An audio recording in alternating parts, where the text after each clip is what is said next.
स्वागत है आप सभी को कृष्णा मधुरवाणी चैनल में। आज के वीडियो शुरू करते हैं। तीसरा अध्याय कर्मयोग। दूसरे अध्याय में भगवान श्री कृष्ण ने श्लोक 11 से श्लोक 30 तक आत्म तत्व समझाकर सांख्य योग का प्रतिपादन किया। बाद में श्लोक 31 से श्लोक 53 तक समस्त बुद्धि रूप कर्मयोग के द्वारा परमेश्वर को पाए हुए स्थितप्रज्ञ सिद्ध पुरुष के लक्षण, आचरण और महत्व का प्रतिपादन किया। इसमें कर्मयोग की महिमा बताते हुए भगवान ने 47 तथा 48वें श्लोक में कर्मयोग का स्वरूप बताकर अर्जुन को कर्म करने को कहा।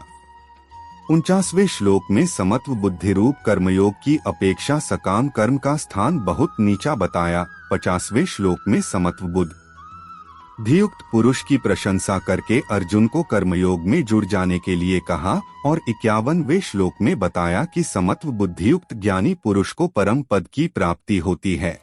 यह प्रसंग सुनकर अर्जुन ठीक से तय नहीं कर पाया, इसलिए भगवान से उसका और स्पष्टीकरण कराने तथा अपना निश्चित कल्याण जानने की इच्छा से अर्जुन पूछता है। अथ तृतीयोऽध्याय। अर्जुन उवाच ज्यायसि चेत् कर्मणस्ते मता बुद्धिर्जनार्दन तत्किं कर्मणि घोरे मां नियोजसि केशव। 1। अर्जुन बोले, हे जनार्दन, यदि आपको कर्म की अपेक्षा ज्ञान श्रेष्ठ मान्य है तो फिर हे केशव, मुझे भयंकर कर्म में क्यों लगाते हैं? व्यामिश्रेणे वाक्येन बुद्धि मोह्यसीव में तदेकं वद निश्चित्य येन श्रेयोहमाप्नुयाम्। 2। आप मिले हुए वचनों से मेरी बुद्धि को मानो मोहित कर रहे हैं, इसलिए उस एक बात को निश्चित करके कहिए जिससे मैं कल्याण को प्राप्त हो जाऊं। जी। श्री भगवानुवाच लोकेस्मिन् द्विविधा निष्ठा पुरा प्रोक्ता मया नघ ज्ञानयोगेन सांख्याना कर्मयोगेन योगिना। श्री भगवान बोले, हे निष्पाप, इस लोक में 2 प्रकार की निष्ठा मेरे द्वारा पहले कही गई है। उनमें से सांख्य योगियों की निष्ठा तो ज्ञान योग से और योगियों की निष्ठा कर्मयोग से होती है। न कर्मणाम नारंभान्नैष कर्मे पुरुषोषुते न च संन्यसनादेव सिद्धिं समधिगच्छति। मनुष्य न तो कर्मों का आरंभ किए बिना निष्कर्मता को यानी योग निष्ठा को प्राप्त होता है और न कर्मों के केवल त्याग मात्र से सिद्धि यानी सांख्य निष्ठा को ही प्राप्त होता है। न ही कश्चित् क्षणमपि जातु तिष्ठत्य कर्मकृत कार्यते ह्यवशः कर्म सर्वः प्रकृतिजैर्गुणैः है। निःसंदेह कोई भी मनुष्य किसी काल में क्षण मात्र भी बिना कर्म किए नहीं रहता, क्योंकि सारा मनुष्य कर्मेंद्रियाणि संयमय य आस्ते मनसा स्मरन् इंद्रियार्थान विमूढ़ात्मा मिथ्याचारः स उच्यते। जो मूढ़ बुद्धि मनुष्य समस्त इंद्रियों को हठपूर्वक ऊपर से रोककर मन से उन इंद्रियों के विषयों का चिंतन करता रहता है, वह मिथ्याचारी अर्थात दंभी कहा जाता है। यस्त्विन्द्रियाणि मनसा नियम्यार्भतेर्जुन कर्मेन्द्रियः कर्मयोगमसक्तः स विशिष्यते। किंतु हे अर्जुन, जो पुरुष मन से इंद्रियों को वश में करके अनासक्त हुआ समस्त इंद्रियों द्वारा कर्मयोग का आचरण करता है, वही श्रेष्ठ है। नेतं कुरु कर्म त्वं कर्म ज्यायो ह्यकर्मणः शरीर यात्रापि चते न प्रसिद्धेत कर्मणः। तू शास्त्र विहित कर्तव्य कर्म कर, क्योंकि कर्म न करने की अपेक्षा कर्म करना श्रेष्ठ है तथा कर्म न करने से तेरा शरीर निर्वाह भी सिद्ध नहीं होगा। यज्ञार्थात् कर्मणोऽन्यत्र लोकोऽयं कर्म बंधनः तदर्थं कर्म कौन्तेय मुक्त संगः समाचर। यज्ञ के निमित्त किए जाने कर्मों के अतिरिक्त दूसरे कर्मों में लगा हुआ ही यह मनुष्य समुदाय कर्मों से बंधता है। इसलिए हे अर्जुन, तू आसक्ति से रहित होकर उस यज्ञ के निमित्त ही भली भांति कर्तव्य कर्म कर। सहयज्ञाः प्रजाः सृष्ट्वा पुरोवाच प्रजापतिः अनेन प्रस्विष्य ध्वमेश वोस्तिवष्ट कामधुक्। प्रजापति ब्रह्मा ने कल्प के आदि में यज्ञ सहित प्रजाओं को रचकर उनसे कहा कि तुम लोग इस यज्ञ के द्वारा वृद्धि को प्राप्त हो और यह यज्ञ तुम लोगों को इच्छित भोग प्रदान करने वाला हो। देवान् भाव्यतानेन ते देवा भाव्यन्तु वः परस्परं भाव्यन्तः श्रेयः परं वाप्स्यथ। तुम लोग इस यज्ञ के द्वारा देवताओं को उन्नत करो और वे देवता तुम लोगों को उन्नत करें। इस प्रकार निःस्वार्थ भाव से एक दूसरे को उन्नत करते हुए तुम लोग परम कल्याण को प्राप्त हो जाओगे। इष्टान भोगान ही वो देवा दास्यन्ते यज्ञ भाविता है। तैर्दत्तान प्रदायभ्यो यो भुंक्ते स्तेन एव सः। यज्ञ के द्वारा बढ़ाए हुए देवता तुम लोगों को बिना मांगे ही इच्छित भोग निश्चय ही देते रहेंगे। इस प्रकार उन देवताओं के द्वारा दिए हुए भोगों को जो पुरुष उनको बिना दिए स्वयं भोगता है वह चोर ही है। यज्ञ शिष्टाशिनः संतो मुच्यन्ते सर्वकिल विषयः। भुंजते ते त्वघन पापा ये पचन्त्यात्म कारणात्। यज्ञ से बचे हुए अन्न को खाने वाले श्रेष्ठ पुरुष सब पापों से मुक्त हो जाते हैं और पापी लोग अपना शरीर पोषण करने के लिए ही अन्न पकाते हैं, वे तो पाप को ही खाते हैं। अन्नाद् भवन्ति भूतानि पर्जन्यादन्न संभवः। यज्ञाद् भवति पर्जन्यो यज्ञः कर्मसमुद्भवः। कर्म ब्रह्मोद्भवम् विद्धि ब्रह्माक्षर समुद्भवम्। तस्मात् सर्वक्तं ब्रह्मा नित्यं यज्ञे प्रतिष्ठितम्। संपूर्ण प्राणी अन्न से उत्पन्न होते हैं। अन्न की उत्पत्ति वृष्टि से होती है, वृष्टि यज्ञ से होती है और यज्ञ विहित कर्मों से उत्पन्न होने वाला है। कर्म समुदाय को तू वेद से उत्पन्न और वेद को अविनाशी परमात्मा से उत्पन्न हुआ जान। इससे सिद्ध होता है कि सर्वव्यापी परम अक्षर परमात्मा सदा ही यज्ञ में प्रतिष्ठित है। एवं प्रवर्तितम चक्रं नानुवर्तयति ह्यः। अघायुरिंद्रियारामो मोघ पार्थ सजीवति। हे पार्थ, जो पुरुष इस लोक में इस प्रकार परंपरा से प्रचलित सृष्टि चक्र के अनुकूल नहीं बरतता अर्थात अपने कर्तव्य का पालन नहीं करता, वह इंद्रियों के द्वारा भोगों में रमण करने वाला पापायु पुरुष व्यर्थ ही जीता है। यस्त्वात्मर्तिरेव स्यादात्मतृप्तश्च मानवः। आत्मन्येव च संतुष्टस्तस्य कार्यं न विद्यते।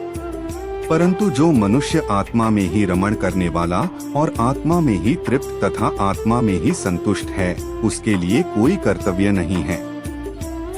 नैव तस्य कृतेनार्थो नाकृतेने कश्चन न चास्य सर्वभूतेषु कश्चिदर्थव्यपाश्रयः।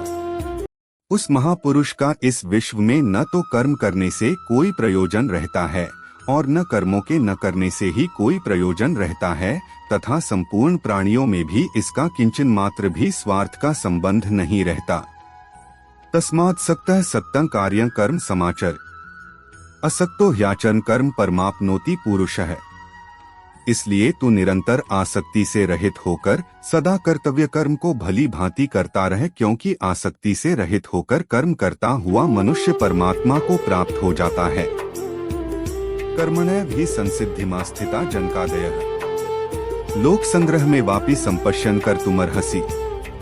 जनकादि ज्ञानी जन भी आसक्ति रहित कर्म द्वारा ही परम सिद्धि को प्राप्त हुए थे। इसलिए तथा लोक संग्रह को देखते हुए भी तू कर्म करने को ही योग्य है, अर्थात तुझे कर्म करना ही उचित है। यद्यदाचरति श्रेष्ठस्तत् देवेत्रो जनः स यत् प्रमाणं कुरुते लोकस्तदनुवर्तते। श्रेष्ठ पुरुष जो जो आचरण करता है, अन्य पुरुष भी वैसा वैसा ही आचरण करते हैं। वह जो कुछ प्रमाण कर देता है, समस्त मनुष्य समुदाय उसके अनुसार बरतने लग जाता है। न मे पार्थास्ति कर्तव्यं त्रिषु लोकेषु किंचन नान्वाप्तं वाप्तव्यं वर्त एव च कर्मणि।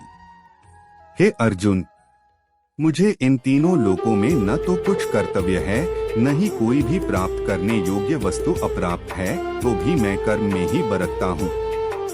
यदि यह न वर्तेय जातु कर्मण्यन्द्रितः मम वर्तमानुवर्तन्ते मनुष्याः पार्थ सर्वशः।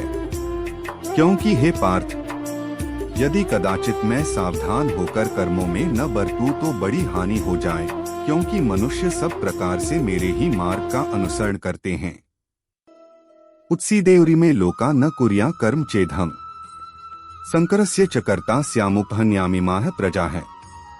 इसलिए यदि मैं कर्म न करूं तो ये सब मनुष्य नष्ट भ्रष्ट हो जाएं और मैं संकर्ता का करने वाला हो तथा इस समस्त प्रजा को नष्ट करने वाला बनूं। सक्ताः कर्मण्य विद्वांसो यथा कुर्वन्ति भारत कुर्याद् विद्वांस तथा सक्तश्चिकीर्षुर्लोक संग्रहें।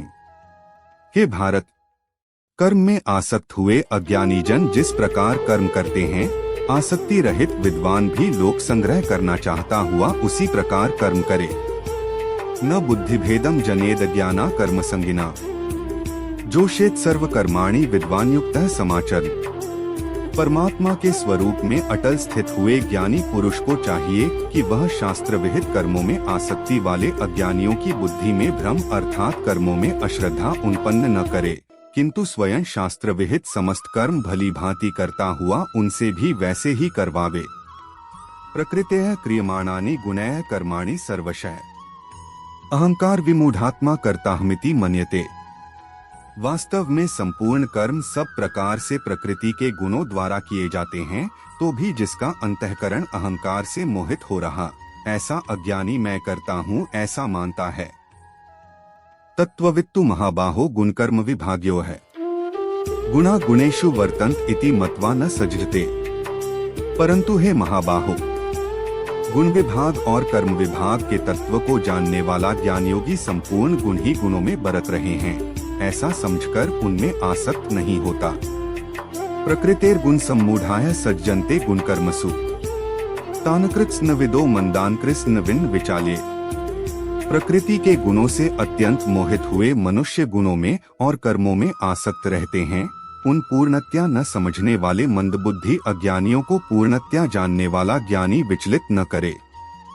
मयि सर्वाणि कर्माणि सन्न्यस्याध्यात्म चेतसा निराशीर निर्ममो भूत्वा युध्यस विगतज्वरः।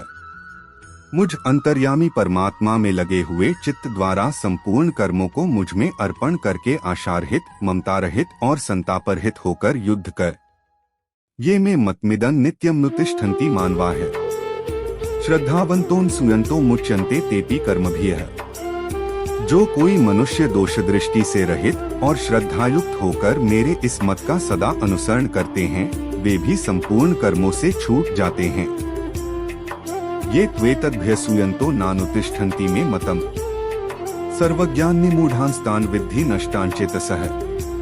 परंतु जो मनुष्य मुझ में दोषारोपण करते हुए मेरे इस मत के अनुसार नहीं चलते हैं, उन मूर्खों को तू संपूर्ण ज्ञानों में मोहित और नष्ट हुए ही समझ। सदृशं चेष्टते स्वस्याः प्रकृतेर ज्ञानवान्ति प्रकृति यान्ति भूतानि निग्रह की करिष्यति। अच्छी प्रकार आचरण में लाए हुए दूसरे के धर्म से गुण रहित भी अपना धर्म अति उत्तम है। अपने धर्म में तो मरना भी कल्याणकारक है और दूसरे का धर्म भय को देने वाला है। अर्जुन उवाच अथ केन प्रयुक्तोय पापं चरति पुरुषः अनिच्छन्नपि वार्ष्णेय बलादिव नियोजितः। अर्जुन बोले, हे कृष्ण, तो फिर यह मनुष्य स्वयं न चाहता हुआ भी बलात् लगाए हुए की भांति किससे प्रेरित होकर पाप का आचरण करता है। श्री भगवान उवाच काम एष क्रोध एष रजोगुण समुद्भवः महाश्नो महापापमा विद्धेयन में वैरिणम्। श्री भगवान बोले, रजोगुण से उत्पन्न हुआ यह काम ही क्रोध है। यह बहुत खाने वाला अर्थात भोगों से कभी न अघाने वाला और बड़ा पापी है। इसको ही तू इस विषय में वैरी जान। धूमे नाव्रियते वह्निर्यथादर्शो मलेंच यथोल्बेनावृतो गर्भस्तथा तेनेद्मावृतम। जिस प्रकार धुएं से अग्नि और मैल से दर्पण ढका जाता है तथा जिस प्रकार जेर से गर्भ ढका रहता है, वैसे ही उस काम के द्वारा यह ज्ञान ढका रहता है। आवृतं ज्ञान में तेन ज्ञानिनो नित्य वैरिणा कामरूपेण कौन्तेय दुष्पूरेणान लेंच। और हे अर्जुन, इस अग्नि के समान कभी न पूर्ण होने वाले कामरूप ज्ञानियों के नित्य वैरी के द्वारा मनुष्य का ज्ञान ढका हुआ है। अनुक्रम इंद्रियाणि मनो बुद्धिरस्याधिष्ठान मुच्यते एतैर्विमोह्यत्येष ज्ञानमावृत्य देहिनम्। इंद्रिया, मन और बुद्धि ये सब वास स्थान कहे जाते हैं। यह काम इन मन, बुद्धि और इंद्रियों के द्वारा ही ज्ञान को आच्छादित करके जीवात्मा को मोहित करता है। तस्मात् त्वमिन्द्रियाण्यादौ नियमय भर्तर्षभ पापमान प्रजिह्येनम् ज्ञान विज्ञान नाशन। इसलिए हे अर्जुन, तू पहले इंद्रियों को वश में करके इस ज्ञान और विज्ञान का नाश करने वाले महान पापी काम को अवश्य ही बलपूर्वक मार डाल। इंद्रियाणि पराण्याहुरिन्द्रियेभ्यः परम मनः मनसस्तु परा बुद्धिर्यो बुद्धेह परस्तु सः। इंद्रियों को स्थूल शरीर से पर यानी श्रेष्ठ, बलवान और सूक्ष्म कहते हैं। इन इंद्रियों से पर मन है, मन से भी पर बुद्धि है, और जो बुद्धि से भी अत्यंत पर है वह आत्मा है। एवं बुद्धेः परं बुद्ध्वा संस्तभ्यात्मानमात्मना जहि शत्रु महाबाहो कामरूपं दुरासदम्। इस प्रकार बुद्धि से पर अर्थात सूक्ष्म, बलवान और अत्यंत श्रेष्ठ आत्मा को जानकर और बुद्धि के द्वारा मन को वश में करके हे महाबाहो, तू इस कामरूप दुर्जय शत्रु को मार डाल। तत्सदिति श्रीमद् भगवद गीता सूपनिषत्सु ब्रह्म विद्याया योगशास्त्रे श्री कृष्णार्जुन संवादे कर्मयोगो नाम तृतीयोध्यायः। इस प्रकार उपनिषद, ब्रह्म विद्या तथा योग शास्त्र रूप श्रीमद् भगवद गीता के श्री कृष्ण अर्जुन संवाद में कर्मयोग नामक तृतीय अध्याय संपूर्ण हुआ।